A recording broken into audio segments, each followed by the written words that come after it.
அங்கே அந்த ஆகீஸ் தாவீதுக்கு பட்சமாய் பேசினபடியினாலும் தாவீதுக்கு அவனை பிடித்து விட்டதினாலும் அவன் என்ன செய்கிறான், தாவீதை தன்னுடைய ஊரிலே ஒரு பட்டணத்தை கொடுத்து, சிக்லாக் என்று அழைக்கக்கூடிய ஒரு பட்டணத்தை அவனுக்கு கொடுத்து, அவனோடும் தாவீதோடு கூட இருந்த 600 சேர்வைக்காரரும் ஆகிய அவர்களுடைய கூட்டத்தார் எல்லாருக்கும் அந்த தேசத்தை அவன் கொடுக்கிறான். இப்படி அவன் இருக்கும் பொழுது அவன் கிட்டத்தட்ட ஒரு வருடம் 4 மாதமாய் அந்த சிக்லாகிலே அவன் இருக்க வேண்டிய சூழ்நிலை இருந்தது. அந்த நேரத்தில் இந்த ஆகீஸ் ராஜா இஸ்ரவேலுக்கு விரோதமாய், பெலிஸ்திய ராஜாவாகிய ஆகீஸ் இஸ்ரவேலுக்கு விரோதமாய் சவுலுக்கு போரிடும்படியாய் அவன் போகிறான். சவுலிடத்திலும் இஸ்ரவேலிடத்திலும் போரிடும்படியாய் போகிறான்.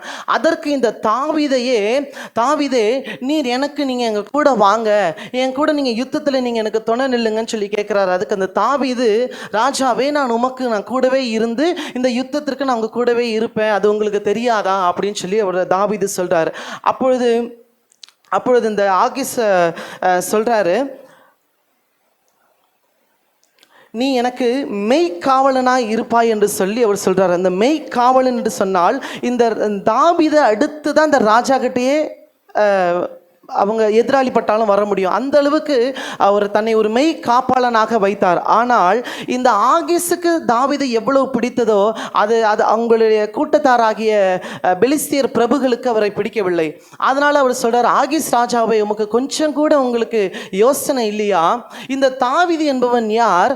இவன் நம்முடைய பலசாலி ஆகிய கோலியாத்தியே முறியடித்த ஒரு வீரன் அல்லவா அவன். எதற்காக அவன் சவுலிடத்திலிருந்து பயந்து இங்கே வந்திருக்கிறான்? அவன் கோலியாத்தை கொன்ற போது தாவீது கொன்றது, சவுல் கொன்றது 1000, தாவீது கொன்றது 10000 என்று சொல்லி அவனை புகழ்ந்து பாடினார்கள் அல்லவா. இது நிமித்தமாய் கோபம் கொண்டவனாய் தான் அவன் சவுல் தாவீதை துரத்துகிறான். அதற்காகவே உம்மிடத்தில் தஞ்சம் புகுந்திருக்கிறான்.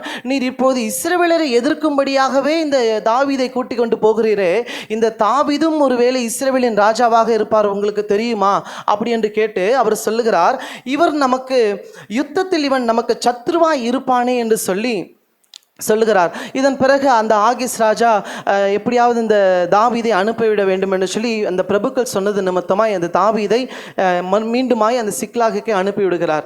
இந்த சிக்லாகுக்கு வரும் பொழுதுதான் தாவீதுக்கு ஒரு பேரதிர்ச்சி காத்திருந்தது.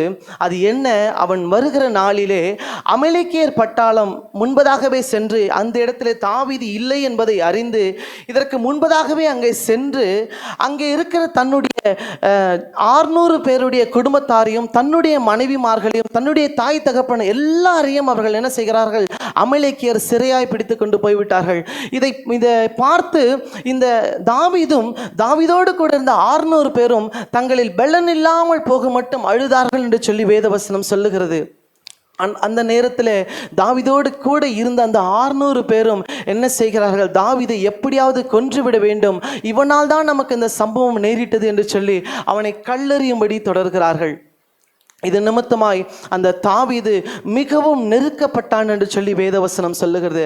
அந்த சமயத்தில் அவனுக்கு ஒரு யோசனை வருகிறது. தன்னை கர்த்தருக்குள்ளே திடப்படுத்தி கொண்டு அவன் கர்த்தரிடத்தில் ஆலோசனை கேட்கும்படி அவன் செல்லுகிறான். அப்பொழுது முதலாவது அவன் ஆண்டவரிடத்தில் கேட்ட வார்த்தை 1 சாமுவேல் 30வது அதிகாரம் 8வது வசனத்தை எடுத்து நாம் வாசிப்போம். தாவீது கர்த்தரை நோக்கி, நான் அந்த தண்டை பின்தொடர வேண்டுமா, அதை பிடிப்பேனோ என்று கேட்டான். அதற்கு அவர், அதை பின்தொடர், அதை நீ பிடித்து சகலத்தையும் திருப்பிக் கொள்வாய் என்றார்.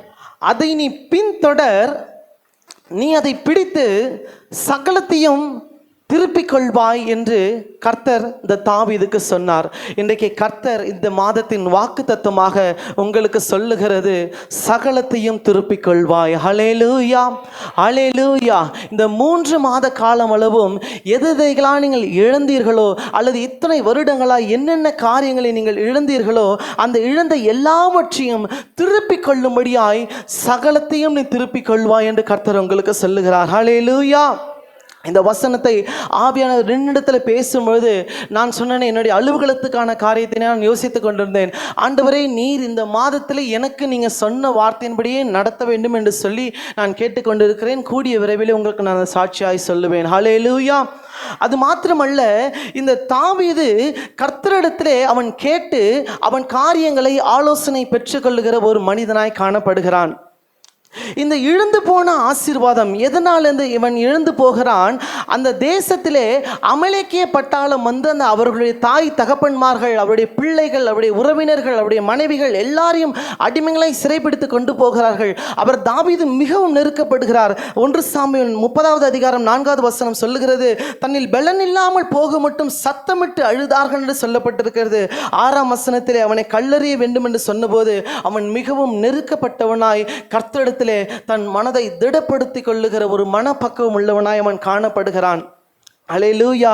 இந்த நாளிலே இழந்து போன ஆசீர்வாதத்தையோ அல்லது இழந்து போன பெலனையோ ஊழியத்தையோ நம்முடைய இழந்து போன குடும்பத்தையோ நம்முடைய சொத்துக்களையோ நாம் திரும்ப பெற்றுக்கொள்ளும்படியாய் சகலத்தையும் திரும்ப பெற்றுக்கொள்வாய் என்று தேவன் நமக்கு வாக்களிக்கிறார். அல்லேலூயா. நாம் சொல்லுவோம், இந்த தாவீதுக்கு இந்த வார்த்தை சொன்னார்னா அவர் பெரிய ஆராதனை வீரனாச்சே, அவர் பெரிய துதிக்கிற மனுஷனாச்சே, அவர் ஆண்டவரால் அபிஷேகம் பண்ணப்பட்டவர், அவர் இஸ்ரவேலை ஆளும்படியாய் அழைக்கப்பட்டவர், அவர் கர்த்தருடைய ஆலயத்தின் மேல் வாஞ்சியாய் இருக்கிற மனுஷன். அது மாத்திரமல்ல, அவன் கர்த்தருடைய இருதயத்துக்கு ஏற்றவனாய் உள்ள மனிதனாயிற்றே, அதனால் அவருக்கு நடக்கும், நமக்கு நடக்குமா என்ற கேள்வியோடு நீங்கள் இருந்தீர்கள் என்று சொன்னால் நிச்சயமாய் கர்த்தர் சொல்லுகிறார், சகலத்தையும் நீங்கள் திருப்பிக் கொள்வீர்கள் என்று கர்த்தர் சொல்லுகிறார். ஹல்லேலூயா. நீங்கள் கர்த்தருக்கு பிரியமானவர்களாய் நீங்கள் இருப்பீர்கள் என்று சொன்னால் உங்கள் காரியங்களிலே இழந்து போன எல்லாவற்றையும் கர்த்தர் உங்களுக்கு திரும்ப தர வல்லவராய் இருக்கிறார். ஏனென்றால் லூக்கா 19வது அதிகாரம் 10வது வசனம் சொல்லுகிறது, இழந்து போனதை தேடவும் ரட்சிக்கவுமே மனுஷகுமாரன் வந்திருக்கிறார் என்று சொல்லி வேதவசனம் சொல்லுகிறது. இந்த நாளில் நாம் என்னென்ன காரியங்களை இழந்து போய் இருக்கிறோம், எந்த சூழ்நிலைகள் நாம் காணப்படுகிறோம், எவையெல்லாம் நாம் இழந்து போயிருக்கிறோம் என்று சொல்லி நினைத்து பார்த்தால் நாம் சில நேரங்களில் கண்ணீர் விட்டு அழ வேண்டிய சூழ்நிலை ஏற்படுகிறது. சில நேரங்களில் நாம் அசிங்கப்பட்டு நாம் தலை குனிந்து நாம் வெட்கத்தை அனுபவிப்பவர்களாய் காணப்படும் போது எதற்காக இந்த வாழ்க்கை, எதற்காக இந்த வாழ்க்கையை கர்த்தர் எனக்கு தந்தார் என்று சொல்லி நாம் சில நேரங்களில் கர்த்தரிடத்தில் அழுது புலம்புகிற நேரங்களும் உண்டு. ஆனால் தாவீதைப் போலவே நாம் கற்றுக்கொள்ள வேண்டிய ஒரு பாடம் என்னவென்றால், நாம் மிகவும் நெருக்கப்படுகிற சூழ்நிலைகளிலே கர்த்தரிடத்திலே தன்னை திடப்படுத்திக் கொள்ளுகிற ஒரு மனப்பக்குவம் உள்ளவர்களாம் காணப்பட வேண்டும். ஹல்லேலூயா. இன்று இழந்து போன காரியங்கள் என்ன, எதையெல்லாம் நாம் இழந்து போனோம் என்றதை ஒரு மூன்று பாயிண்ட்ல நம்ம பார்க்க போகிறோம். முதலாவதாக யோனா 2வது அதிகாரம் 8வது வசனத்தை வாசிப்போம். பொய்யான மாயையை பற்றி கொள்கிறவர்கள் தங்களுக்கு வரும் கிருபையை போக்கடிக்கிறார்கள். பொய்யான மாயையை பற்றி கொள்ளுகிறவர்கள் தங்களுக்கு வரும் கிருபையை போக்கடிக்கிறார்கள் என்று சொல்லியிருக்கிறது. அப்போதே ஆனால் முதலாவது நாம் இழந்து போகிறது என்ன? நம்முடைய கிருபை. ஹல்லேலூயா. ஹல்லேலூயா. எல்லாருக்கும் தூக்கம் வருகிறதா? கொஞ்சம் விழிப்போட காணலாமே. ஹல்லேலூயா. ஆண்டவராகிய கர்த்தர் நமக்கு சொல்லுகிறது என்ன? இழந்து போனதை தேடவும் ரட்சிக்கவுமே மனுஷகுமாரன் வந்தார் என்று சொல்லியிருக்கிறது. நாம் எதையெல்லாம் இழந்து போயிருக்கிறோம் என்றால், முதலாவது தேவன் நமக்கு அளித்த கிருபையை இழந்திருக்கிறோம் என்பதை இந்த நாளில் நான் சுட்டிக்காட்ட விரும்புகிறேன். ஏனென்றால் யோனா 2ஆம் அதிகாரத்திலே பொய்யான மாயையை நாம் பற்றி கொள்ளர்களாய் இருக்கிறபடினாலே இந்த கிருபையை போக்கடிக்கிறோம் என்று தெரிகிறது. ஹல்லேலூயா. இந்த வேதத்தில் அதிகமாய் பல பரிசுத்தவான்களுக்கு அதிக கிருபைகளை கொடுத்திருக்கிறார்கள். ஆனால் ஒரு பரிசுத்தவானை, ஒரு மனிதனை குறித்து இந்த நாளில் உங்களிடத்தில் சொல்ல விரும்புகிறேன். அவர் யார் என்று சொன்னால் சிம்சோன்.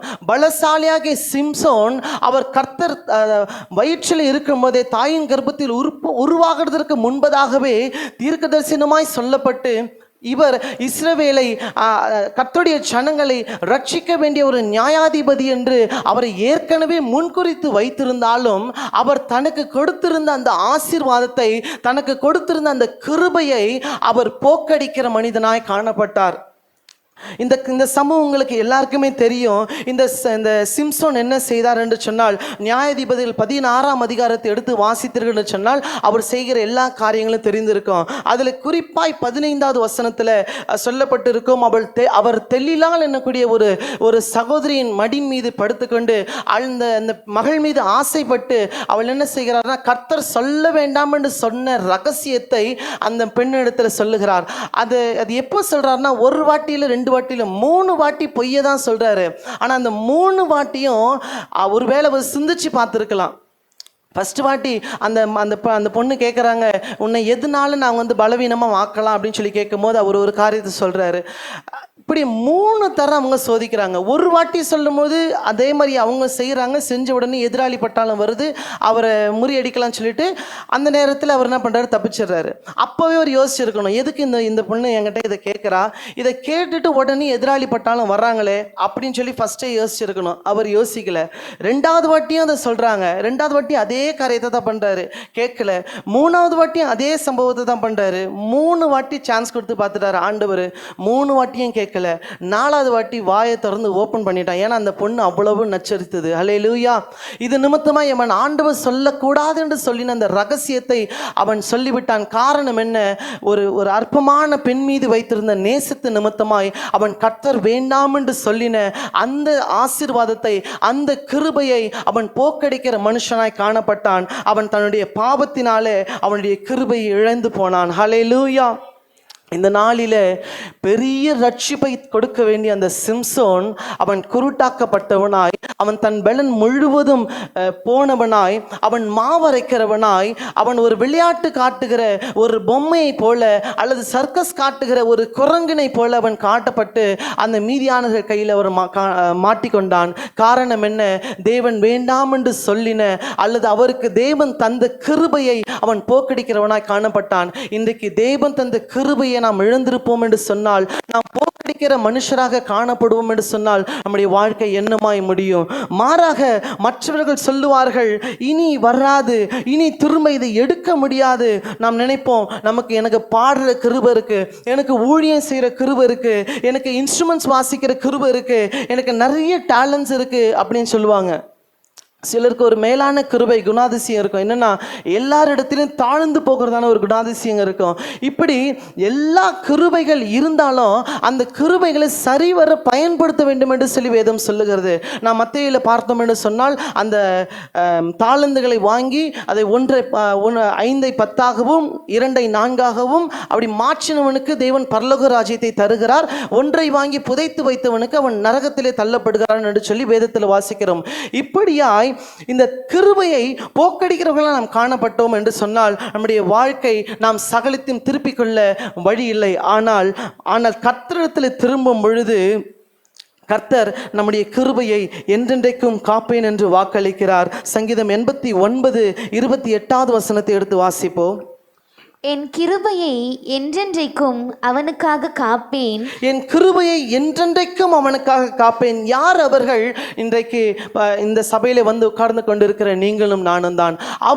அவருடைய கிருபையை நமக்காக காத்து கொண்டிருக்கிறார். நாம் எத்தனை தரம், சிம்சோனுக்கு 3 தரம் அவர் சான்ஸ் கொடுத்தார். ஆனால் நமக்கு நினைத்து பார்த்து முடிச்சினால் எத்தனையோ 1000 தடவை நமக்கு சான்ஸ் கொடுத்துட்டு இருக்கார். எதற்காக?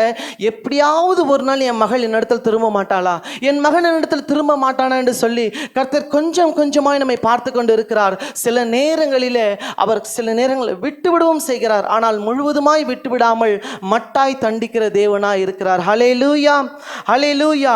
நம்முடைய கிருபைகளை குறித்து பார்த்தோம் என்று சொன்னால், மற்றவர்கள் சொல்வார்கள், ஒரு வாட்டி உனக்கு அந்த டேலண்ட் போயிடுச்சுன்னா திரும்ப வராதுடா. ஒரு வாட்டி உனக்கு என்ன சொன்னாங்க, என்னுடைய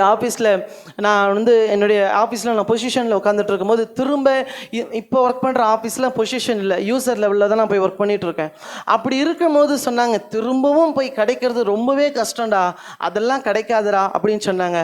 ஆனால் எனக்கு தேவன் மகத்துவமான காரியங்களை செய்வார் என்பதை நான் நிச்சயித்து வைத்திருக்கிறேன். ஆகையால் கர்த்தர் எனக்கு செய்வார் என்ற நம்பிக்கை உண்டு. பலர் சொல்லுவார்கள், அது ஆழத்தில் போய்விட்டது, இதற்கு பிறகு அது எடுக்க முடியாது என்று சொல்வார்கள். 2 ராஜாக்கள் 6ஆம் அதிகாரம் 5வது வசனம் முதல் 7ஆம் வசனத்தில் ஒரு சம்பவம் குறிக்கப்பட்டு இருக்கும். ஒரு மனிதன் தன்னுடைய மரத்தை வெட்டலாம் என்று சொல்லி யாரிடத்துல ஒரு கடன் வாங்கி ஒரு கோடாரியை வாங்கி வந்திருப்பான். அவன் வெட்டும் பொழுது அந்த கோடாரியானது தவறி தண்ணீரில் விழுந்து விட்டது.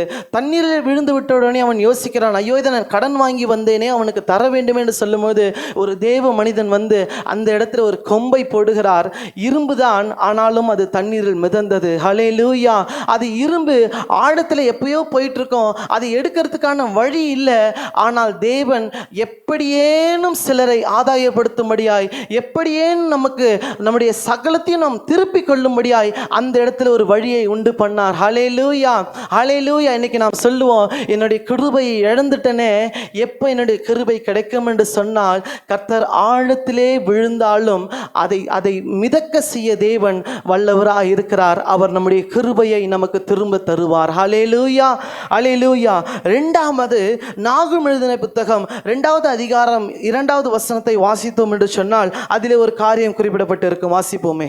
வெறுமையாக்குகிறவர் அவர்களை வெறுமையாக்கி அவர்களுடைய திராட்சை செடி கொடிகளை கெடுத்து போட்டாலும் கர்த்தர் யாக்கோபின் மகிமையை திரும்பி வர பண்ணுவது போல் இஸ்ரவேலின் மகிமையையும் திரும்பி வர பண்ணுவார். கர்த்தர் யாக்கோபின் மகிமையை திரும்பி வர பண்ணுவது போல் இஸ்ரவேலின் மகிமையையும் திரும்பி வர பண்ணுவார் என்று சொல்லப்பட்டிருக்கிறது. ஹல்லேலூயா. முதலாவது நாம் எதை இழந்தோம்? கிருபையை இழந்தோம். நம்முடைய கிருபை ஆழத்திலே போய்விட்டது என்று சொல்லி மனிதர்கள் சொல்வார்கள், நம்முடைய இருதயம் சொல்லும். ஆனால் கர்த்தர் சொல்லுகிறார், அது என்னதான் ஆழத்திலே போனாலும் அதை நீ திரும்ப பெற்றுக்கொள்வாய் என்று கர்த்தர் சொல்லி அந்த கிருபைகளை நாம் சுதந்திரித்துக் கொள்ள தேவன் கிருபை அனுக்கிரகம் பாராட்டுகிறார். இரண்டாவதாக நாம் இழந்தது என்ன? மகிமையை இழந்திருக்கிறோம். இந்த மகிமை, இந்த இஸ்ரவேல் ஜனங்கள் மிகவும் கனம் பொருந்திய ஒரு மனிதர்களாய் காணப்பட்டார்கள். வேதத்திலே அவர்கள் மிகவும் ஆசீர்வதிக்கப்பட்ட ஒரு ஜனமாக காணப்பட்டது இந்த இஸ்ரவேல் ஜனங்கள். ஏனென்றால் கர்த்தர் தன்னுடைய பலத்த கரத்தினால இஸ்ரவேல் ஜனரை எகிப்திலிருந்து கொண்டு வந்து அவ்வளோ பெரிய வல்லமையாய் ஊரில் இருக்கிற எல்லாரும் பார்க்கலாம், இந்த இஸ்ரவேலரை போல வேற யாருமே கிடையாது, ஆண்டவரோடு கூட இருந்து அவங்க எல்லா காரியத்தையும் அனுபவிச்ச இந்த இஸ்ரவேலரை போல யாருமே கிடையாதுன்னு சொல்லி உலகத்தில் எல்லாரும் பேசக்கூடிய அளவுக்கு பெரிய ஒரு கணத்தில் உள்ள அந்த இஸ்ரவேலர்கள் அவர்கள் செய்த கேடான காரியத்தின் நிமித்தமாய் சில நேரங்களில் அவருடைய மகிமை இழந்து போகிறதாய் காணப்படுகிறது. ஆனால் கர்த்தர் சொல்லுகிறார், அவர்கள் இழந்து போன மகிமையை திரும்பி வர பண்ணுவேன் என்று சொல்லுகிறார். ஹல்லேலூயா, ஹல்லேலூயா. இன்றைக்கு நாம் இரண்டாவது பார்க்க வேண்டியது, நம்முடைய மகிமையை கர்த்தர் திரும்பி வர பண்ணுகிறார். நாம் இழந்து போன மகிமையை திரும்பி வர பண்ணுகிறார். ஹல்லேலூயா. யோபு 19வது அதிகாரம் 9வது வசனம் சொல்லுகிறது, என் மகிமையை உரிந்து கொண்டு என் சிரசின் கிரீடத்தை எடுத்து போட்டார் என்று சொல்லப்பட்டிருக்கிறது. நாமும் சில நேரங்கள் அப்படிதான் யோசிப்போம். நான் அப்படி வாழ்ந்திருந்தேனே, நான் இப்படி இருந்தேனே. என்னுடைய ஆஃபீஸில் நான் டீம் லீடராக ஒர்க் பண்ணிட்டு இருக்கும் போது எனக்கு கீழே 17 பசங்க, 17 ஆண்களும் பெண்களும் சேர்த்து 17 பிள்ளைங்க. உண்மைக்குனே சொல்கிறேன், நான் அப்படியே ஒரு கம்பீரமாக தான் நடந்து போவேன். ஆஃபீஸ்க்குள்ளே போனாலே என்னை கூப்பிட்றதே வாத்தியார் தான் கூப்பிடுவாங்க. வாத்தியாரே வணக்கம் வாத்தியாரே அப்படின்வாங்க.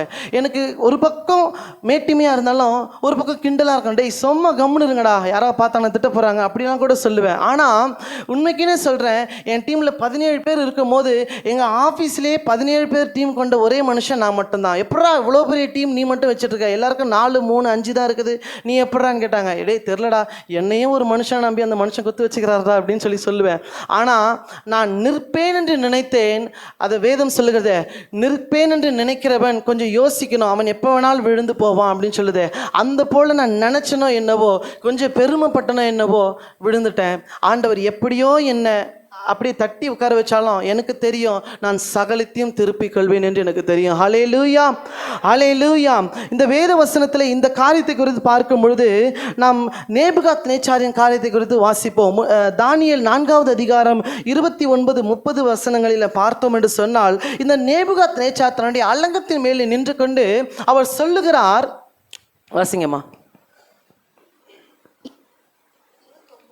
29-30. 12 மாதம் சென்ற பின்பு ராஜா பாபிலோன் ராஜ்யத்தின் அரண்மனை மேல் உலாவிக் கொண்டிருக்கும் போது, இது என் வல்லமையின் பராக்கிரமத்தினால் என் மகிமை பிரதாபத்துக்கென்று ராஜ்யத்துக்கு அரண்மனையாக நான் கட்டின மகா பாபிலோன் அல்லவோ என்று சொன்னான். இது என் வல்லமையின் பராக்கிரமத்தினால் என் மகிமை பிரதாபத்திற்கென்று ராஜ்யத்துக்கு அரண்மனையாக கட்டின மகா பாபிலோன் அல்லவா என்று சொன்னான். அவன் சொன்ன வார்த்தை இதுதான். தான் உண்டாக்கின அரண்மனையை பார்த்து அவன் அலங்கத்துக்கு மேலே நின்று அது எவ்வளோ சூப்பராக இருக்குது, எவ்வளோ அழகாக இருக்குது, ஊரில் இருக்கிறது எல்லாருடைய அரண்மனையை காட்டிலும் என்னுடைய அரண்மனை தான் அப்படி இருக்குதுன்னு சொல்லி நான் கட்டின அரண்மனை அல்லவான்னு சொல்லி சொன்ன வார்த்தை ஒன்று தான். அதற்கப்புறம் அவர் என்ன பண்ணார், மாட்டை போல புல்ல தின்னாருன்னு சொல்லி வேதம் வாசிக்கிறோம். காரணம் என்ன, அவன் தன்னிடத்தில் பெருமை கொண்டவனாய் காணப்பட்டான். ஹல்லேலூயா. ஆனால் அவன் திரும்பின பொழுது 34வது வசனத்தை வாசிப்போமே. அந்த நாட்கள் சென்ற பின்பு நேபுகாத்நேச்சாராகிய நான் என் கண்களை வானத்துக்கு ஏறெடுத்தேன், என் புத்தி எனக்கு திரும்பி வந்தது. ஹல்லேலூயா, ஹல்லேலூயா. இவ்வளவு நேரம் அவர் ராஜாவா இருந்தார், அவருக்குன்ற மகிமையே வேற. ராஜாவாக இருந்தால் அவருடைய மகிமை, அவருடைய தலையில் இருக்கிற கிரீடம் அதெல்லாம் பார்த்தீங்கன்னா அப்படி பயங்கரமாக இருக்கும். ஆனால் வசனம் சொல்லுகிறது, நான் கண்களை வானத்துக்கு ஏறெடுத்த பிறகு தான் என் புத்தி எனக்கு திரும்ப வந்துச்சுன்னா. அப்படி இவ்வளோ நாள் புத்தி இல்லாமல் இருந்தார். ஹல்லேலூயா. அப்போ நம்மளும் எப்பெல்லாம் பெருமை கொள்கிறோமோ அப்பப்பெல்லாம் புத்தி இல்லை நம்ம நினச்சிக்கணும். ஹல்லேலூயா, ஹல்லேலூயா. வேதவசனம் அதுதான் சொல்லுகிறது. அவர் எப்பொழுது தன்னுடைய மகிமையை பெருமையாக எண்ணாமல் கர்த்தரை குறித்து பெருமையாக எண்ணினாரோ, அந்த 34, 35, 36 வசனங்களெல்லாம் வாசித்தீர்கள் என்று சொன்னால் அதில் சொல்லப்பட்டிருக்க 36வது வசனங்களை வாசிங்கம்மா. அவ்வேளையில் என் புத்தி எனக்கு திரும்பி வந்தது, என் ராஜ்ய பாரத்தின் மேன்மைக்காக என் மகிமையும் என் முகக்கலையும் எனக்கு திரும்பி வந்தது. என் புத்தி எனக்கு திரும்ப வந்தது மாத்திரமல்ல, என் பெருமையினால் நான் இழந்து போன என்னுடைய மகிமையும் என் முகக்கலையும் எனக்கு திரும்பி வந்தது என்று சொல்லப்பட்டிருக்கிறது. ஹல்லேலூயா. சில நேரங்களில் நாம் மகிமையை இழந்தோம் என்று சொன்னால் நம்முடைய முகம் வேறுபடும். ஹல்லேலூயா. நம்முடைய முகத்தை பார்த்தோம்னு சொன்னால் என்னடா மூஞ்சி இது அப்படின்னு சொல்லி கேட்பாங்க. ஹல்லேலூயா. அப்படி இருக்கும். ஆனால் புத்தி திரும்ப வந்துச்சுதுன்னு சொன்னால் நமக்கு அப்போ தான் முகக்கலையே வரும். ஹல்லேலூயா. அப்போது நமக்கு மகிமை போச்சுதுன்னா நம்ம மூஞ்சி கூட அழகாக இருக்காது. ஆனால் நம்ம இடத்துல புத்தி ஆண்டவர் தான் எனக்கு எல்லாமே சொல்லி ஆண்டவருக்கு நேராக கண்களை வானத்துக்கு நேரம் ஏறெடுத்த பிறகு நமக்கு புத்தி திரும்புவது மாத்திரமல்ல, நமக்கு மகிமையும் நமக்கு முகக்கலையும் திரும்ப வருகிறது என்று வேதம் சொல்லுகிறது. ஹல்லேலூயா, ஹல்லேலூயா. அது மாத்திரமல்ல, அதனுடைய பின்பகுதி சொல்லுகிறது, அதிக மகத்துவமும் எனக்கு கிடைத்தது என்று சொல்லியிருக்கிறது. அப்போனா இதுக்கு முன்னாடி வரைக்கும் மகத்துவம் மகிமை எல்லாமே இருந்தது, உண்மைதான். ஆனால் அதுக்கு முன்னாடி வரைக்கும் தான் அப்படின்ற ஒரு பெருமையோடு அந்த மனுஷன் இருந்தார் இருக்கும். எப்போ விழுந்துட்டு வானத்துக்கு நேராக தன் கண்களை ஏறெடுத்த பிறகு அதற்கப்புறம் அவருடைய மகிமை அதிக மகத்துவமும் அதிக மகிமை உள்ளதாய் காணப்படுகிறது. ஹல்லேலூயா. இன்றைக்கு இழந்து போன மகிமையை நாம் எங்கே நாம் தேடுவது, எங்கே எடுப்பது என்று சொல்லி நாம் கண்டுபிடித்தோம் என்று சொன்னால், முதலாவது நாம் இழந்ததுக்கான காரணம் என்ன? நாம் பெருமை கொண்டதினால் நாம் அதை இழந்து போனோம். நாம் வானத்திற்கு கண்களை ஏறெடுக்கும் போது நம்முடைய புத்தி திரும்ப வருவது மாத்திரமல்ல, நாம் இழந்து போன அந்த மகிமையும் திரும்ப பெற்றுக்கொள்வோம். ஹல்லேலூயா. மூன்றாவதாக யோபேல் 2வது அதிகாரம் 25வது வசனம் சொல்லுகிறது, வாசிப்போம். நான் உங்களிடத்தில் அனுப்பின என் பெரிய சேனையாகிய வெட்டு கிளிகளும் பச்சை கிளிகளும் முசுக்கட்டை பூச்சிகளும் பச்சை புழுக்களும் பட்சித்த வருஷங்களின் விளைவை உங்களுக்கு திரும்ப அளிப்பேன். நான் அனுப்பின பெரிய சேனையாகிய இந்த காரியங்கள் எல்லாம் பட்சித்த வருஷங்களின் விளைவை திரும்ப உங்களுக்கு அளிப்பேன் என்று சொல்லுகிறார். ஹல்லேலூயா, ஹல்லேலூயா. இன்றைக்கு கர்த்தர் உங்களுக்கு கிருபை, இழந்து போன கிருபையை திரும்ப தருவேன் என்று சொல்லுகிறார். நீங்கள் இழந்து போன மகிமையை திரும்ப தருவேன் என்று சொல்லுகிறார். அது மாத்திரமல்ல, இதுவரையும் நான் அனுப்பின இந்த பெரிய சேனையாகிய வெட்டு கிளிகளும் பச்சை கிளிகளும் முசுக்கட்டை பூச்சிகளும் பச்சை புழுக்களும் பட்சித்த வருஷங்களின் விளைவை உங்களுக்கு அளிப்பேன் என்று சொல்லுகிறார். ஹல்லேலூயா, ஹல்லேலூயா. இந்த பட்சித்த வருஷங்களின் காரணம் என்ன? எதற்காக? அந்த முதல் வார்த்தையே சொல்லுகிறது, நான் உங்களிடத்தில் அனுப்பின என் பெரிய சேனை என்று சொல்லியிருக்கிறது. காரணம் என்ன? இந்த இஸ்ரவேல் ஜனங்கள் கர்த்தருக்கு பிரியமானவர்கள் என்று சொல்லி ஆண்டவரால் தெரிந்து கொள்ளப்பட்டவர்களாக இருந்த இருந்தாலும் பல நேரங்களில் ஆண்டவரை கோபப்படுத்துகிறவர்களாய் காணப்பட்டார்கள். ஹல்லேலூயா. சங்கீதம் 78வது அதிகாரத்தை எடுத்து வாசித்தீர்கள் சொன்னால் அதில் 8 முதல் 10 வரையிலான 38 வரையிலான வசனங்களிலே அவர் கிளீனாக சொல்லியிருக்க இந்த இஸ்ரவேல் ஜனங்களை என்னென்ன மாதிரிலாம் வந்து அவரை டென்ஷன் ஏற்றினாங்க, ஆண்டவர் எப்படியெல்லாம் கோபப்படுத்துனாங்கன்னு சொல்லப்பட்டிருக்கோம். 8வது வசனத்தை வாசிங்களம்மா. இருதயத்தை செவ்வைப்படுத்தாமலும் தேவனை உறுதியாய் பற்றி கொள்ளாமலும் இருந்த முரட்டாட்டமும் கலக்கமும் உள்ள சந்ததியாகிய தங்கள் பிதாக்களுக்கு அவர்கள் ஒப்பாகாதபடிக்கு இவைகளை கட்டளையிட்டார். இவைகளை அவர்களுக்கு தான் கட்டளையிட்டார். யாருக்கு? இருதயத்தை செவ்வைப்படுத்தாமல் தேவனை உறுதியாய் பற்றி கொள்ளுகிற அந்த மனது இல்லாதபடிக்கு முரட்டாட்டமும் கலகமும் உள்ள இந்த சந்ததியாருக்கு இந்த பட்சித்த இந்த பட்சத்திரை அந்த பட்சிக்கிற அந்த காரியங்களை தருகிறார். ஹல்லேலூயா. ஆனால் இன்றைக்கு கர்த்தரிடத்தில் நாம் திரும்பினோம் என்று சொன்னால் 78வது அதிகாரம் 38வது வசனம் சொல்லுகிறது, கர்த்தர் தமது கோபத்தை விலக்கினார் என்று சொல்லப்பட்டிருக்கிறது. ஹல்லேலூயா. ஏனென்றால் அவருடைய கோபம் ஒரு நிமிஷம், அவருடைய தயவோ நீடிய வாழ்வு என்று சொல்லி சங்கீதம் 35வது வசனம் சொல்லுகிறது. அவர் சில நேரங்களில் நமக்கு நம்முடைய விளைவை அவர் பட்சிக்கிறதுக்கான காரணம் என்ன, நம்முடைய வருமானத்தை குறைச்சலாக்குறதுக்கான காரணம் என்ன? நான் கடந்த முறை என்னுடைய மெசேஜில் சொல்லியிருந்தேன், நம்முடைய இஷ்டத்திற்கென்று நம்ம போகிறோம். சபையில் ஆராதனை இருக்கும்போது, சபை பாழாய் கிடக்கும் போது நம்முடைய வீட்டுக்கு நம்ம ஓடி போகிறதுனால கர்த்தர் நம்முடைய ஆசீர்வாதங்களை குறைச்சலாக்குகிறார் என்று சொல்லியிருந்தேன். இந்த நாளிலும் கூட கர்த்தர் நமக்கு எதற்காக அந்த விளைவை, நம்முடைய வருமானங்களை அவர் குறைக்கிறார் என்று சொன்னால், அவரை தேடாமல் நம்முடைய இருதயத்தை கடினப்படுத்தி அவரை கோபம் மூட்டுகிறதுனாலே கர்த்தர் நமக்கு எப்படிப்பட்ட காரியங்களை தருகிறார்.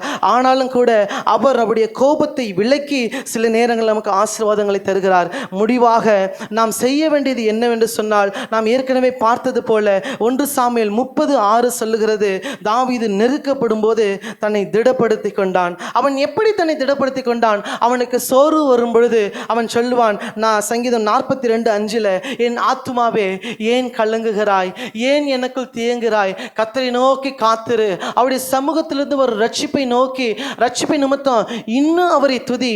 இருக்கிறது என்னவோ நெருக்கம்தான், இருக்கிறது என்னவோ பிரச்சனை தான், இருக்கிறது என்னவோ பாடுகள் தான். ஆனால் அதெல்லாம் நீ யோசிக்காத. ஏன் ஆத்துமாவே நீ என்ன பண்ணு, கர்த்தரை நோக்கி துதிச்சுக்கிட்டு மாத்திரம் இரு, அது போதும் அப்படி சொல்லி தனக்கு தானே பேசுகிற ஒரு நல்ல குணத்தை உடையவராய் இந்த தாவீது காணப்பட்டார். இன்னைக்கு நமக்கு நாமே பேசிக்கிறோமா? பல நேரங்கள்லாம் எனக்கு நானே பேசிப்பேன், அடே பைத்தக்காரா ஏன்டா அப்படி பண்ணுற அப்படின்னு சொல்லிட்டு. ஏன்னா என்னுடைய முட்டாள்தனத்தினால. அப்போ நான் கேட்பேன், இப்போது ஆண்டவரிடத்தில் இந்த தாவீது தன் இருதயத்துக்கிட்டே பேசிக்கிறார், தன்னுடைய ஆத்மாக்கிட்டே பேசிக்கிறார். அதனால தான் அவரால் எந்த நெருக்கங்கள் வந்தாலும் தன்னை திடப்படுத்திக்கூடிய ஒரு சூழ்நிலை அவருக்கு இருந்தது. ரெண்டாவதாக அவனிடத்திலிருந்து கற்றுக்கொள்ள வேண்டிய விஷயம் என்னவென்றால், 1 சாமுவேல் 30:8 சொல்லுகிறது, சூழ்நிலை வந்த உடனே அவரிடத்தில் ஆட்கள் இருக்கிறார்கள், அவர் தன்னை ஒரு ராஜாவாக நிரூபித்து கொண்டு உடனே போயிட்டு எடுத்துகிட்டு போனவங்களை உடனே போரிட்டு அவங்களை ஜெயிச்சு அவங்களுடைய சகலத்தையும் அவங்க திருப்பி எடுத்துகிட்டு வரல. ஃபஸ்ட்டு அவர் கேட்டது என்னென்னா, தன்னை முதலாவது திடப்படுத்தினார், ரெண்டாவது ஆண்டவரிடத்தில் ஆலோசனை கேட்டார். அல்லேலூயா. ஆண்டவரே, நான் அந்த தண்டை பின்தொடர வேண்டுமா, நான் போகணுமா வேண்டாமா? எழுந்து போனது யார்? அவருடைய பொண்டாட்டி, அவருடைய பிள்ளைங்க, தன்னுடைய கூட்டத்தாருடைய உறவினர்கள், அவருடைய சொந்தக்காரங்க, அவருடைய ஆடு மாடுகள் எல்லாத்தையும் எழுந்தாலும் அவர் கேட்குற ஒரு வார்த்தை, நான் போட்டுமா வேண்டாமா, எனக்கு நீங்கள் சொல்லுங்கள், அதை நான் பிடிப்பேனா மாட்டேனா, நான் சும்மா போய் டைம் வேஸ்ட் பண்ணலாம் விரும்பலை, எனக்கு நீங்கள் சொன்னால் செய்கிறேன், இல்லாட்டி செய்ய மாட்டேன் அப்படின்னு ஒரு உறுதியாக நின்னார். ஹல்லேலூயா. இந்த நாளில் நாம் இந்த குணாதிசயத்தை பற்றி பிடிக்க வேண்டிய ஒரு கட்டாயம் உண்டு. ஏனென்றால் நாம் கர்த்தரிடத்தில் கேட்கும்போது தாவீது கேட்டது 2 கேள்வி. 1, நான் அதை தொடரணுமா, 2, அதை பிடிப்பேனா. அவர் கேட்டது 2 கேள்வி தான். ஆனால் கர்த்தர் என்ன சொன்னார்? அதை பின்தொடர், அதை பிடித்து, மூன்றாவது தான் சொல்றாரு, சகலத்தையும் திருப்பிக் கொள்வாய் என்று சொன்னார். ஹல்லேலூயா. சகலத்தையும் திருப்பிக் கொள்வாய் என்று சொல்லி அவர் அப்படி கேட்டிருக்கலாம், ஆண்டவரே நான் தொடரணுமா, நான் அதை பிடிப்பேனா, நான் இழந்தது எல்லாத்தையும் திருப்பிக் கொள்வேனா அப்படின்னு கேட்டிருந்தா மூணாவது அந்த வார்த்தை சொல்லியிருக்கலாம். ஆனால் முதலாவது அவன் கர்த்தரிடத்திலே தன்னை திடப்படுத்தினதை கர்த்தர் பார்த்து அவன் கேட்டதுக்கு மாத்திரமல்ல, சகலத்தையும் அவன் இழந்து போன எல்லாவற்றையும் திருப்பிக் கொள்ள அவனுக்கு ஒரு அனுக்கிரகம் பாராட்டினார். ஹல்லேலூயா. இந்த நாளிலும் கூட நாம் கேட்க வேண்டியது என்ன? கர்த்தரிடத்தில் ஆலோசனை கேட்க வேண்டும். நாம் சில நேரங்களில் எல்லாவற்றையும் இழந்த சூழ்நிலை ஏற்படுகிறதுக்கான காரணம் என்ன? கர்த்தரிடத்தில் தன்னை திடப்படுத்தாமல், அவரிடத்தில் ஆலோசனை கேட்காமல், தன் மனம் போன போக்கில் நாம் போய்கொண்டிருப்பதனாலே நமக்கு பிரச்சனைகள் ஏற்படுகிறது. ஆனால் தாவீது கர்த்தரிடத்தில் கேட்டு அதன் பிறகு சென்றது நிமித்தமாய் 1 சாமுவேல் 30, 18, 19, 20 ஆகிய வசனங்களில் சொல்லியிருக்கிறது. அது தாவீதின் கொள்ளை என்று அழைக்கப்பட்டதான். அது மாத்திரமல்ல, 19வது வசனத்தை வாசிப்போம். அவர்கள் கொள்ளையாடி கொண்டு போன எல்லாவற்றிலும் சிறியதிலும் பெரியதிலும் குமாரரிலும் குமாரத்திகளிலும் ஒன்றும் குறைபடாமல் எல்லாவற்றையும் தாவீது திருப்பிக் கொண்டான். ஒன்றும் குறைவுபடாமல் எல்லாவற்றையும் தாவீது திருப்பிக் கொண்டான். ஹல்லேலூயா. கர்த்தர் சொன்ன வார்த்தையின்படியே அவன் எல்லாவற்றையும் திருப்பிக் கொண்டான். ஒருவேளை அவன் கர்த்தர் சொல்லி கேட்காமல் போயிருந்தானா எல்லாத்தையும் திருப்பி இருப்பான் தெரியாது. ஒருவேளை அவனுடைய ராஜாங்கத்து நிமித்தமாய், அவனுடைய புய பலத்து நிமித்தமாய் அவன் ஒருவேளை வெற்றி பெற்றிருக்கலாம். ஆனால் எல்லாத்தையும் திருப்பி இருப்பானான்னு கேட்டா அது கிடையாது. எப்போ அவன் கர்த்தரிடத்தில் தன்னை திடப்படுத்தி கொண்டு அவரிடத்தில் ஆலோசனை கேட்டுக்கொண்டு அவர் சொல்றது எதுவோ அதை மாத்திரம் நான் செய்யறதுக்கு ரெடிப்பான்னு சொல்லி, என்ன சுச்சுவேஷன் ஆனாலும் பரவாயில்ல, அவங்க என்னை கல்லறிஞ்சு கொன்னாலும் பரவாயில்ல, நான் உங்ககிட்ட உறுதியா நிற்பேன்னு சொல்லி எப்போ நின்னாரோ அது நிமித்தமாய் கர்த்தர் அவனுக்கு உண்டான எல்லாவற்றையும் திருப்பி கொள்ள கர்த்தர் அவனுக்கு உதவி பாராட்டினார். இந்த நாளிலும் கூட நமக்கு இழந்த கிருபையாக இருக்கட்டும், நாம் இழந்த மகிமையாக இருக்கட்டும், அல்லது நம்முடைய வருமானங்களாக இருக்கட்டும், அவர் பட்சித்த வருஷத்தின் விளைவை திரும்ப நமக்கு தருவார். நம்முடைய கிருபையை நமக்கு திரும்ப தருவார். நம்முடைய மகிமையை அவர் திரும்ப தருவார்.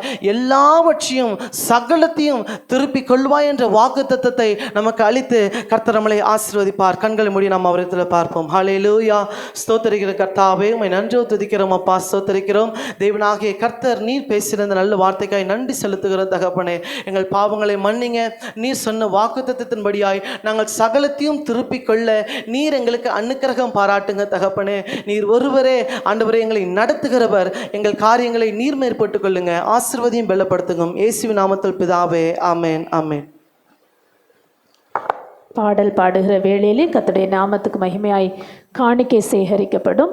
ஜோஷுவா, உன்னை வந்து பாடல் பாட அழைக்கிறேன்.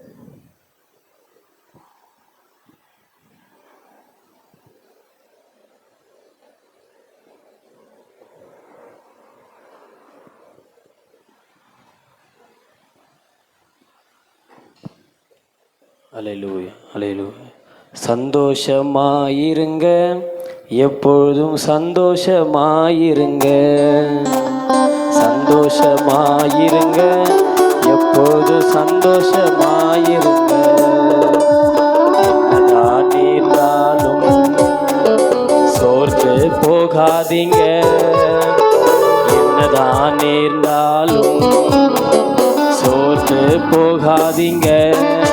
நம்மை அழைத்த தேவன் கைவிட மாட்டார். சந்தோஷமாயிருங்க. நம்மை அழைத்த தேவன் நம்மோடு இருப்பதால் சந்தோஷமாயிருங்க. சந்தோஷமாயிருங்க, எப்போது சந்தோஷமாயிருங்க. சந்தோஷமாயிருங்க, எப்பொழுது சந்தோஷமாயிருங்க. உயர்வானாலும் தாழ்வானாலும், உயர்வானாலும் தாழ்வானாலும், சர்வவல்ல தேவன் நம்மோடு இருப்பதால், சர்வவல்ல தேவன் நம்மோடு இருப்பதால் சந்தோஷமாயிருங்க. எப்போது சந்தோஷமாயிருங்க.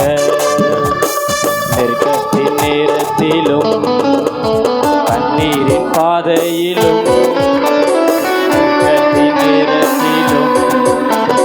கண்ணீரின் பாதையிலும் நம்மை காண்கின்ற தேவன் நம்மோடு இருப்பதால் சந்தோஷமாயிருங்க. நம்மை காண்கின்ற தேவன் நம்மோடு இருப்பதால் சந்தோஷமாயிருங்க. சந்தோஷமாயிருங்க, எப்போது சந்தோஷமாயிருங்க.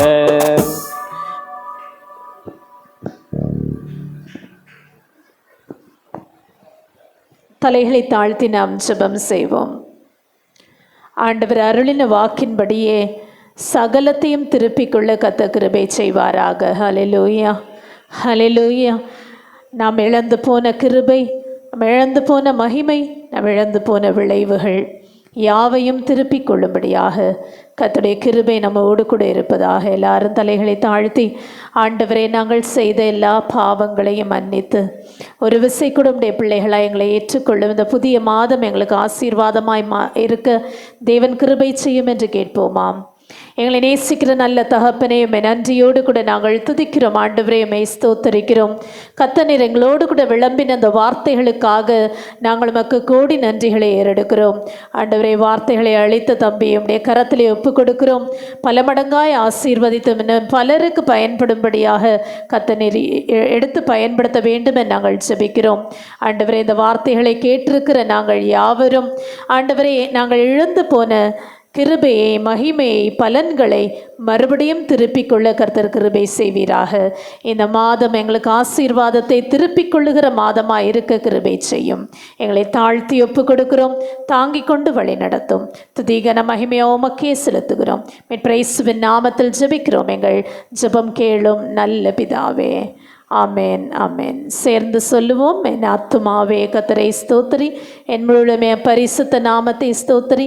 என் ஆத்துமாவே கர்த்தரை ஸ்தோத்திரி, கர்த்தர் செய்த சகல உபகாரங்களையும் மறவாதே.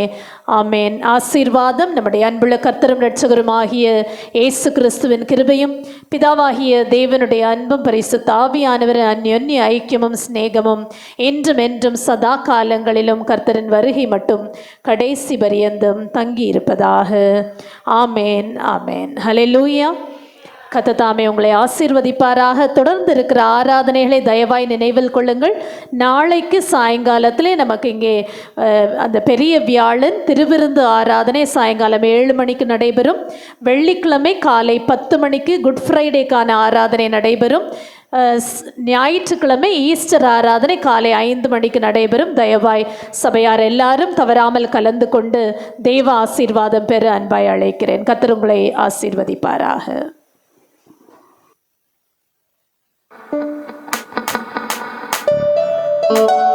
Oh